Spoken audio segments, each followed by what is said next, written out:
Well, hello and welcome or welcome back to Read Becca for another weekly chatty catch-up on everything I've read, everything I'm currently reading, and everything I'm looking forward to reading for roughly the current week, and some general lifey chit-chat and updates. So this week was kind of a slow reading week, though I did finish some stuff. I feel that, and I was talking to somebody in comments about this recently, that when I'm reading mainly from the library, I kind of get on the treadmill of due dates and deadlines, pushing my reading a little faster. Not that I feel like I'm rushing reading at all, but I definitely have had a slowdown in my reading, even though I'm not spending significantly less time reading.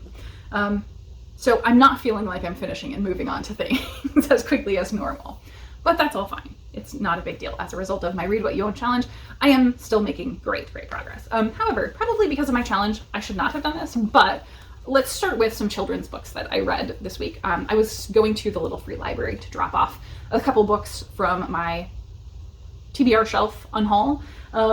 And so it was crammed full of children's books. So I was organizing through all of them to fit in my books. And I picked up a couple that I just wanted to read. This was not a significant time investment that is taking away from my challenge.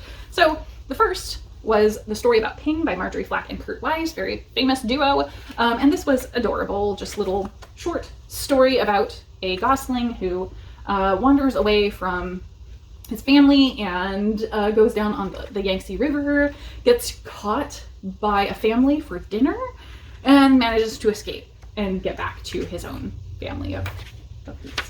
So it was very sweet and short, and I love the art. And then another one that I picked up that is a perennial fave and reread for me was The Snowy Day. This is exactly what it sounds like. It's a very light and very seasonally appropriate story about a snowy day, and ends with even more snow, which thankfully I have not had even more snow since last I talked to you all. And then finally, a new fave, Kittens and More Kittens by Marcy Ridlin and illustrated by Liz Dauber. Oh, and Snowy Day was by Ezra Jack Keats. So Kittens and More Kittens, we're following this girl who wants a kitten desperately, and her mother tells her, well, you don't need to go to the pet store and buy a kitten. People will just give you a free kitten because there are so many. So she does not want to wait, however, for the day that her mother told her they would be able to try and get a free kitten. So she puts out signs secretly saying, bring me your kittens for free to this address. And on a day when her parents are away and she has a babysitter who's just sleeping the day away, people start dropping the kittens off at her home all over the place, in her mailbox, in the milk jugs, everywhere. And so she winds up with a boatload of kittens, and they write a news story about her. And even an elderly lady shows up and leads away all the kittens except for one with a fish to her overly large house. And they agree that she can come visit all the kittens that she didn't keep because she cannot take care of this many kittens. So it's kind of an adorable, whimsical story, and of course, too many kittens. So great, so great. So onward to, those will obviously be going back to the little free library. That was just a quick dalliance. So on to novels. I finished The Eyre Affair by Jasper Fforde, and I also continued on and finished Lost in a Good Book, book 2 in the Thursday Next series by Jasper Fforde. So this is such a strange and unusual series because it's kind of a big mashup of things. We have an alternate history setting in 1985 that is very influenced by the world being extremely focused and obsessed with literature, and that has shaped a lot of things differently.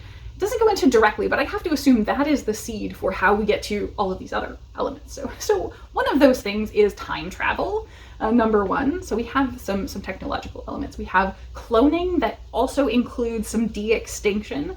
So our main character, Thursday Next, for instance, has a pet dodo, and that's like de-extincted animals are very common and popular. There are great auks just roaming around. So de-extinction and cloning and time travel are big like science fiction elements along with the alternate history aspect. There are also some other, like travel is very different, things like that. Certainly there's a depth to the world building there. But separate to the science fiction, we also have a very, very strong urban fantasy vibe. And I would say this is probably dominantly urban fantasy because it's extremely noirish, it's mystery storytelling, and we have the kind of traditional paranormal urban fantasy elements in a slightly different way than usual of like vampires and werewolves are certainly present here. So it's got a lot going on, but yet it makes so much sense, and its absurdity and over-the-topness is kind of what makes it work in a certain aspect. Quite like a Douglas Adams work, I would say.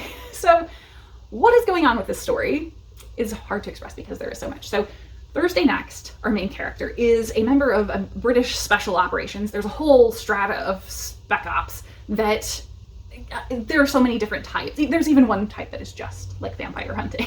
So there are many types, but Thursday Next works for the literary section of special ops. And because of all of this focus on technology surrounding literature and just the innovations that have been made with that focus, there is a technology that allows people to go into books. And there's also a whole contingent of literary crime because of this obsession. So things like stealing of first editions and also like manuscripts. If they're stolen, it's more like a kidnapping than a theft, really.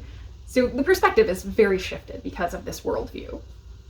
So Thursday is pursuing a crime wherein someone has stolen an early edition of the Martin Chuzzlewit manuscript. So despite this being the Eyre affair, the bulk of this book is actually following that, and it doesn't really get to the Jane Eyre aspects until much later, though that does become very, very prominent. It's part of the same crime. So someone is jumping into these books and needs first editions in order to make permanent changes and take characters out of beloved books in order to do harm. And so this is the main mystery that's going on, but there's also so much else happening here because we have, in addition to everything I've talked about, the Crimean War has been raging for over 100 years. And Thursday is a former soldier who's dealing with some PTSD kind of because of this. Lost her brother during the war. So there's some serious baggage. I think that world building is what I loved the most because there are so many moments, like there's a whole chapter where Thursday is attending a performance of Richard III, by Shakespeare, obviously, and at this particular theater, it's been performed so many times that they pulled the actors out of the audience before the show, because some people there have seen it hundreds of times. And it's effectively a thing like Rocky Horror Picture Show is in our world, where there's a whole call and response that everyone knows, and certain props and stuff that everyone who attends brings, or they dress up, and it's just this whole event. And there's no reason for it to be here, really. It serves no purpose in the storytelling other than kind of very indulgent world building. And I think that's what I would get across with this, is very indulgent world building. It is an exercise in that. And actually, that reminds me, there was a recent video that I saw in Leanna's library where she was doing like 24 books she had vlogged reading over the course of 2024. And somewhere in the middle, one of those books she talked about really just was ranting about disliking this book because, not this book, but a book she was reading, because the author had changed one thing, but that would have ripple effects to every aspect of life, and they hadn't explored that. Here, I feel like really, really Jasper Fforde has looked at the minor ways everyday life would be completely changed in having this sort of literary focus. It affects so many things. So after this one, moving on, so obviously she is involved with this mystery of moving from Martin Chuzzlewit into Jane Eyre, among other books. So in the second book, and I will put this down actually, the second book, I'll have the cover up here, I'm sure, Lost in a Good Book. Thursday is dealing with the fallout of the Jane Eyre investigation and the outcome of that mystery that kind of has become a very public and famous case and skyrocketed her into the public eye. And so as a result of that, as well as things she did in the past book, she also kind of got on the wrong side of a big evil corporation. So the main plot of the second book is that as a result of those things, someone removes a person she cares deeply for from the timeline. And so no one can remember this person. She doesn't know where they are or how to get them back. And she is the only one who remembers them. And so she's dealing with that absence and having to run into people who should know these things and don't, and not knowing how to navigate that. So that's a lot of the foibles of this book. But alongside that, of course, there are multiple other plots. So to the science aspects, we turned much more focus away from the literary and focused in on like developing the time travel elements are certainly much more prominent here, and also the cloning element. So there's a whole background story subplot, I guess, that there's a mammoth migration going on. There are these Neanderthals, and we're learning a lot about them, their art and culture. And they don't really serve a massive purpose to this story, other than, again, very indulgent world building. There is a literary plot, but I would say it's also subplot. So her job-wise focus is that some books are being very Baudelarized in a kind of visceral way, considering the technologies of this world, more so than would happen in our world. And so that is kind of the literary mystery that she's focused on there. But much more prominently, it's all about this time slip element of removing someone from the particular timeline and her desperately trying to figure out how that works and how to get them back. And I don't feel like book 2 necessarily ended completely conclusively. So I could dive into the next book, though I kind of am feeling like, based on my slower reading right now, I want to pause this because it is a longer series and just step into some other stuff for now, so this isn't dominating my reading. So that is what I read this week, or what I finished this week.